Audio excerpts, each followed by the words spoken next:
राशिद अली साहब, इन परफॉर्मेंसेस के साथ तो आप चैलेंज पोज नहीं कर सकते न्यूजीलैंड को। नहीं, परफॉर्मेंस नजर नहीं आ रही इसमें। जो आपने अभी टेम्पलेट दिखाया उसमें 100 रन भी नहीं हुए हमारे, किसी बैटर ने क्रॉस ही नहीं किए। 2 मैचेस है, सैंपल साइज बहुत छोटा है, किसी ने 1 खेला, किसी ने 2 खेले हुए। और जो डिफीट आपने बताई है 90 कुछ रन से और 80 कुछ रन से हम लोग मैचेस हारे हैं, बहुत डिफरेंस था।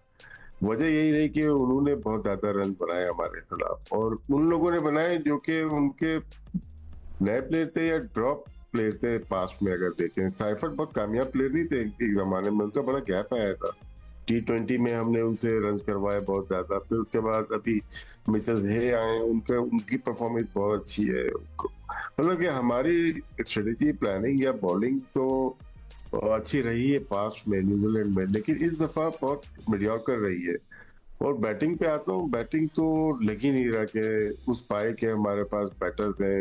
ये सिर्फ फ्लैट पिच या सीमेंट पिच वाले प्लेयर जो होते हैं कि उस टाइप के प्लेयर, जहाँ स्विंग हुई थोड़ी सी या सीम, बाउंस तो छोड़ दें। बाउंस सबसे ज्यादा मुश्किल होता है हमारे लिए। सब कॉन्फिडेंट के जो बैटर्स होते हैं उनके लिए बाउंस, अगर तो उनके पास कट और पुल, हमेशा मैं एक ही बात करता हूँ, नहीं है तो वो सरवाइव नहीं कर सकते। और बीट होना अलग चीज होती है, ये तो गज गज दूर से बॉल बीट हो रही है। आपने देखा था, बड़ी क्लिप चल रही है, रिजवान की हो या बाबर की हो या अब्दुल्ला की हो या इमाम की हो, नहीं खेला गया इनसे। लेकिन जब आप हथियार डाल देते हैं तो फिर टीम के मेन प्लेयर अगर हथियार डाल दें तो बाकी तो रह ही जाती है। रन थोड़ी सी दिखाई, 2-3 प्लेयर ने, सलमान अली आ गए, लेकिन स्टैंडर्ड बहुत लो नजर आया। अगर मैं सिर्फ बैटिंग की बात, बॉलिंग तो टिकू भाई बताएंगे, बैटिंग में बहुत लो स्टैंडर्ड हमारा नजर आया।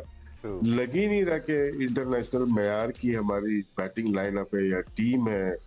तो बड़ा अफसोस होता है देखने का। ये नहीं है कि हम हार रहे तो बात है, हम पास में भी हारते हुए हैं, लेकिन हथियार प्लेयर में नहीं डाले, फाइट करते हुए आखिर तक जाते हैं। यहाँ तो आप पहले सेशन में या पावर प्ले में मैचेस हार जाते हैं। ये बहुत गलत रवायत डल रही है कि आप 10 ओवर में ही मैच हारते हुए नजर आ रहे हैं। शायद इसके ऊपर बहुत ज़्यादा काम करने की जरूरत है। एब्सोल्युटली मुकाबला ही नहीं हो पा रहा। और हिस्टोरिकली स्पीकिंग, जैसे राशिद अली साहब भी कह रहे हैं, ऐसा नहीं है कि हम माजी में बिल्कुल क्लीन स्वीप करते आए हैं या सारे मैचेस जीतते आए हैं, लेकिन कंपटीशन ज़रूर नज़र आता था। एक मेजर फ़र्क सिकू भाई ये ज़रूर होता था कि हमारे बैटर्स ने हमेशा स्ट्रगल किया है इन कंडीशंस में, बट हमारे बॉलर्स फिर आपको मैचेस बना कर देते थे, बचा कर देते थे। इन दोनों ही आप ODIs को देख लें तो ऊपर से विकेट्स मिल गई थी, फिर अपने हाथ से हमने रन्स बनवा दिए और फिर मैच हमारी गिरफ्त से बाहर निकल गया। यार अभी आपने जो रिकॉर्ड दिखाया जी, बैटिंग का, स्टैट्स दिखाए जो भी आपने, यार I am not talking about that. मैं क्वालिटी और टेक्निक की बात करूंगा। अभी राशिद ने जिस तरह बोला कि उन्होंने हथियार डाल लिए, राशिद हथियार तो वो लोग डालते हैं ना तो खेलने वाले हो, इनको हथियार चलाना भी आते हो। भाई आपके हाथ में बंदूक है, आप अपने पैर पे मार रहे हैं, मतलब वो हालत हो गई कि आपके पास मतलब ना अपने मतलब गोली चला रहे हैं, इधर उधर उधर अपने घर में चला दी, मतलब इस तरह हो गया। आपको टेक्निक ही नहीं पता। 235 ऐसी 29 अभी हमने निकाले, उसके इंटरनेशनल मैच हैं रिजवान के, उसकी जो क्लिप्स चल रही हैं, जो क्लिप मैंने भी अपने फेसबुक में डाली है, मैं हैरान हूँ। मुझे अफसोस हो रहा था कि टोटली एक्सपोज हो गया वो, कि उसके मतलब ऐसा लग रहा है कोरा कागज़ नहीं होता कोई, बिल्कुल मतलब किसी बच्चे को ले जाके वहाँ खड़ा कर दिया है और वो उसको नाच रहा है वहाँ पर। बाबर को देखें, स्लिप, वही स्टाइल, ठक स्लिप। अब्दुल्ला शफी को देखें, हल्का सा गेंद मूव हुआ, स्लिप। इमाम को देखें, बाहर गेंद थी, स्लिप। मतलब हर आदमी इतना गलत खेला है। इस वक्त मैं बिल्कुल इन रिकॉर्ड की बात नहीं करूंगा, मैं सिर्फ टेक्निक के, हमारे अच्छे अच्छे प्लेयर वहाँ आउट हुए हैं, मियांदाद जैसे प्लेयर, जहीर अब्बास, माजिद खान, मैं इन लोगों के साथ था, ये बहुत अच्छे प्लेयर थे। मगर अच्छा बैटर आउट होता है, स्विंग होता है, आउट होते हैं, देयर इज कोई उसमें कोई नहीं। मगर यहाँ थोड़ी सी शर्मिंदगी हो रही है, इसलिए कि मुझे लोग भेज रहे हैं इंडिया से, इधर से जो हमारे फ़ैन हैं दुनिया भर में, मुझे लिख रहे हैं कि सिक्र रहे साहब ये क्या हो रहा है। अब मुझे उसके बाद कोई जवाब नहीं है। बॉलिंग की आप बात कर रहे हो, टोटली फेल हो गए हमारे फास्ट बॉलर्स, लाइन और लेंथ है ही नहीं। मैंने कल भी जिक्र किया था, नया बॉल इनको कराना आता नहीं है। देखिए मैं फ़र्क बता देता हूँ लोगों को कि जो नया बॉल होता है वो कुदरती तौर पर जो है स्विंग होता है, आप उसको कलाइयों से उससे कंट्रोल कर सकते हैं, मगर कोई कराना नहीं चाहता, इसलिए कि वो जब स्विंग होता है तो आप कंट्रोल नहीं कर पाते। सब पुराना गेंद घिस के कराना चाहते हैं, किसी से बॉल नहीं हुआ। सिर्फ एक लड़के ने मुझे इंप्रेस किया है, वो है सुफियान मुकीम। वो एक मैच खेला, अच्छी क्वालिटी की गेंदें की, उसने शायद 23-25 रन ऐसी कुछ दिए हैं, उसने ज़्यादा नहीं दिए, 33 रन दिए। 2 खिलाड़ी आउट भी किए, मगर जब वो बॉल कर रहा था तो लग रहा था कि बैट्समैन उसको रिस्पेक्ट दे रहे हैं। That's the word, respect. किसी और बॉलर को तो दिया ही नहीं उन्होंने, हर एक को सूत के रख दिया उन्होंने। तो वो एक प्लेयर अच्छा था। और अच्छा, फील्डिंग में भी बता दूं दानिश, 2-3 जगह ऐसा मुझे लगा कि लड़कों को, एक जगह 2 लड़के आपस में टकरा गए, उसमें जो इरफान साहब थे, हालांकि वो दूर खड़े हैं, अच्छा वो जो बेचारा फील्डर था उसके पास आ रहा है टकराने, आपको चाहिए था बाउंड्री के बाहर जाते, वो आके उससे टकरा गया और आप ऐसे खड़े हुए जैसे आपको तो निकल जाना चाहिए था ना। उनको इतना नहीं पता कि हाथ में आपकी गेंद नहीं है तो आप बाउंड्री क्रॉस कर जाओ, कुछ नहीं होगा। मतलब मैं हैरान था कि इतनी छोटी सी टेक्निकल चीज उन बच्चों को नहीं। बहुत सारे फैक्टर्स हैं यहाँ। प्रेजेंस ऑफ माइंड की बात कर रहे हैं हम, रिस्पॉन्सिबिलिटी की बात कर सकते हैं। अहमद, अगर हम दुनिया क्रिकेट को देख लें, since the Inception of the game, बहुत कम ही आपको वो उंगलियों पे शायद गिन सकते हैं आप ऐसे बैटर मिलेंगे जो पिक्चर परफेक्ट हो, जिनकी टेक्निक स्पॉटलेस हो और जिसमें कोई खामी ना हो। बट दुनिया क्रिकेट में आपको ऐसा बहुत कम मिलेगा कि एक बैटर आया एक फ्लॉ के साथ और वो 5-6 साल खेल गया उसी फ्लॉ के साथ।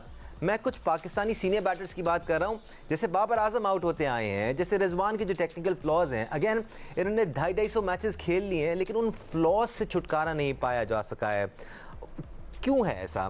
क्योंकि आप इंटरनेशनली खेल रहे हैं, बेहतरीन फैसिलिटीज़ आपके पास हैं, बेहतरीन कोचेस आपके साथ हैं, मुख्तलिफ दिमाग आप पर काम कर चुके हैं, बट आपके फ्लॉज ख़त्म नहीं हो रहे।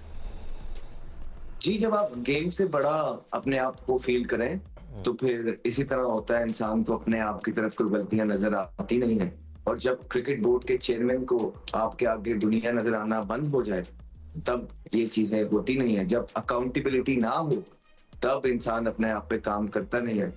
हर्षल गिब्स के बयान आपके सामने पड़े होंगे, वो उन्होंने गोल गोल घुमा दी बात को कि इंग्लिश की वजह वो नहीं है, इंग्लिश की वजह नहीं है।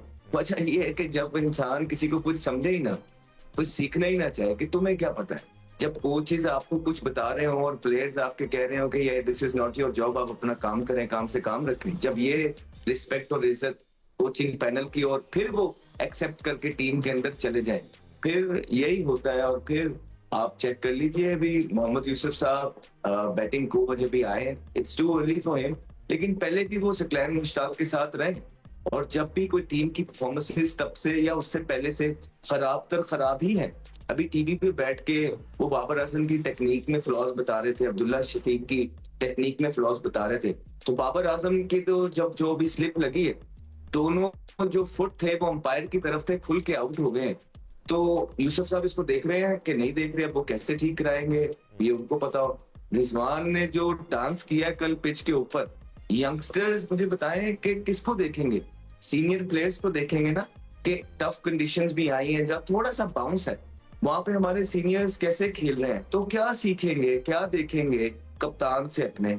ठीक है, थोड़ा बहुत हो रहा है, लेकिन आपको ये मैं बताता चलूं, ये जो थोड़ा बहुत स्विंग था ये उनके टाइम पे भी हो रहा था, टॉसेस भी हम जीते, लेकिन वो अच्छी टेक्निक के साथ खेलते हैं और स्कोर डाल देते हैं। मसला ये होता है कि जब थोड़ा सा भी हो रहा हो और आपकी टेक्निक खराब हो जाए और आप उसको गंदी टेक्निक से खेल रहे हैं, तो टीवी पे या ड्रेसिंग रूम पे ऐसा लगता है कि पता नहीं क्या हो रहा है। यही कोई अच्छे प्लेयर्स खेल रहे होते या उनके खेल रहे थे तो ये जरूर होता कि हाँ यार पिच में थोड़ा सा बाउंस है, पिच में थोड़ा सा सीम और स्विंग है, अच्छा बीट हुआ।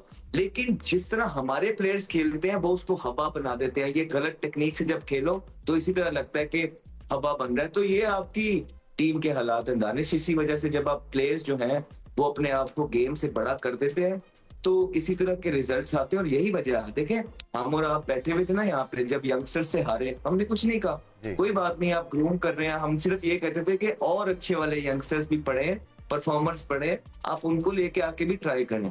लेकिन आप फिर दोबारा से अपनी सीनियर टीम के साथ आपके ये हालात हैं जहाँ पे डिसिप्लिन टीम के अंदर है नहीं, अकाउंटेबिलिटी है नहीं। यूसुफ साहब खुद बोलते रहे हैं कि रिजवान जो है उसको नीचे आना चाहिए। अगर आपके पास वो क्लिप है तो वो आप लगाते क्यों नहीं है? तो क्लिप आप लगाएं जिसमें यूसुफ साहब बैठ के भी बोल रहे हैं कि रिजवान को तो नीचे आना चाहिए, वो प्लेयर ही नहीं है टॉप ऑर्डर के। अब तो उनके नीचे आने की वजह भी है, बिकॉज़ तैयब ताहिर को आप नंबर 4 पे भेज सकते हैं, उनको बेहतर यूटिलाइज कर सकते हैं। एक चीज ऐड करना चाहता हूँ, अभी ये कह रहे हैं ना अहमद के जी कोच की बात नहीं सुनते। मैंने जो सुना, हमें बताया गया कि बाबर अपना कोच लेकर आता है जब वो अपने जो क्या नेशनल ट्रेनिंग सेंटर है उधर अपना कोच लेके आता है। तो मुझे नहीं पता पाकिस्तानी कोच को वो कैसे सुनेगा। सैडली वो इतने इफेक्टिव साबित हो नहीं रहे हैं जो भी उनके कोच है। बट राशिद लतीफ़ साहब, एक मसला जो है ना जिसमें आपकी टेक्निक टेस्ट होती है, न्यूजीलैंड के बॉलर्स को देख लें और आप पाकिस्तानी बॉलर्स को देख लें, दोनों सेम कंडीशन में सेम बॉल के साथ बॉलिंग कर रहे हैं। हाँ, कभी धूप ज़्यादा होती है, कभी क्लाउड कवर होता है, लेकिन न्यूजीलैंड के बॉलर्स कंसिस्टेंटली गुड एरियाज को हिट करते हैं और एक ही जगह पर आपको परेशान करते हैं, आपको टेस्ट करते हैं। पाकिस्तानी बॉलर्स को मूवमेंट मिल ज़रूर रहा है, लेकिन वो ज़्यादा वेरिएशंस पर फोकस कर रहे हैं, वो एक जगह को टारगेट नहीं कर रहे, तो आप ज़्यादा लंबे अरसे तक बैटर को टेस्ट नहीं कर पाते। Do you think that's a difference? जब आप